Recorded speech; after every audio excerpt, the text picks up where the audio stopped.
I just recorded the video and I didn't record it. That face was pure shock. Oh, right. Time to just talk about what I've just spoken about. So, hi guys, Dan Hook here, and in this video I'm going to discuss how long a book should be.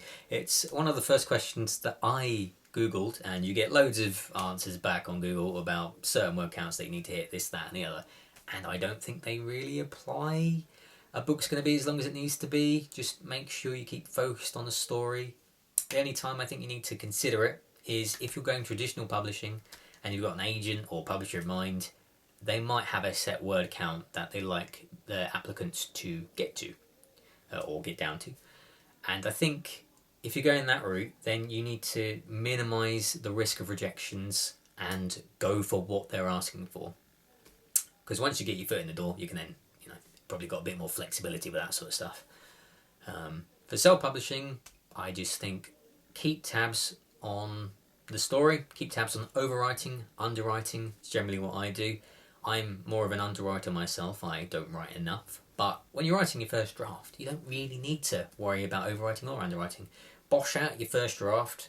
Once you've done that, you'll go back over it with most likely fresh eyes, because by the time you were at the beginning previously, would have been a while ago, and you can usually immediately tell what's been overwritten and what is still missing, some things that need to be added in. And as long as you can strike a balance between the two, I think your word count is going to just naturally be what it needs to be to tell the story.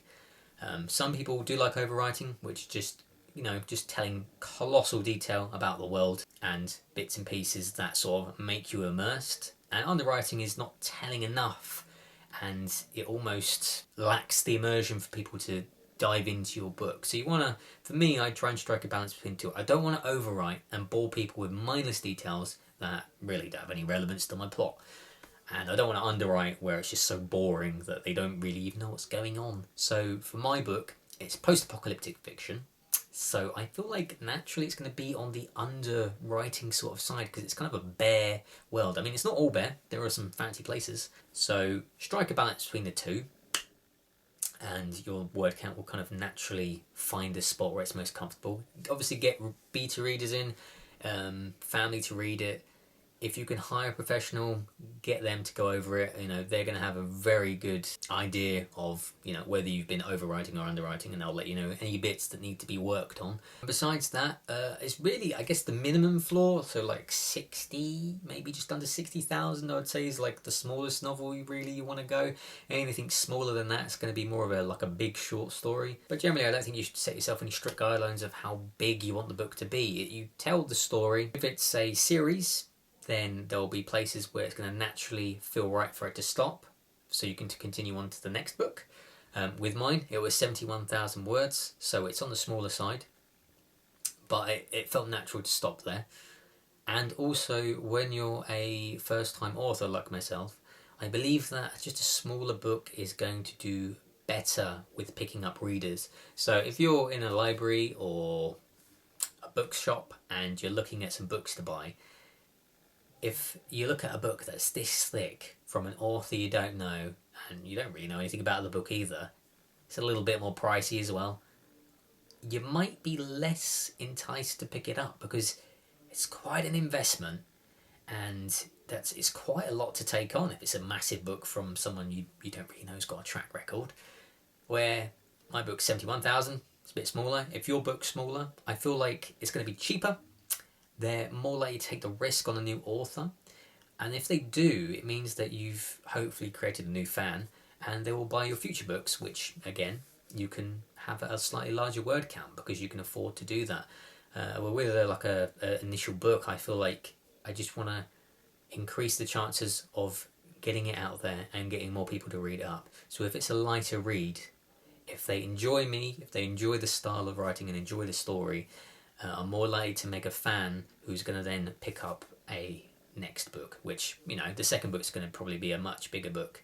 But for this one, I just think first book's slightly on the smaller side so I can get people interested. It doesn't mean that I've chipped off any of the story. 71,000 is kind of where it just naturally stopped.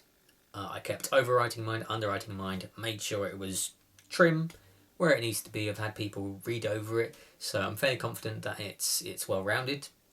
And yeah, but although I should say in this case that smaller is better, we shouldn't go and cut stuff out just to minimize the word count for either making it cheaper or to get people in, because you don't want to sacrifice anything that you need or that's good. So if yours is just naturally larger for a first book, then that's good too. I mean, don't then go comparing it to say mine at 71,000, because your book is not my book.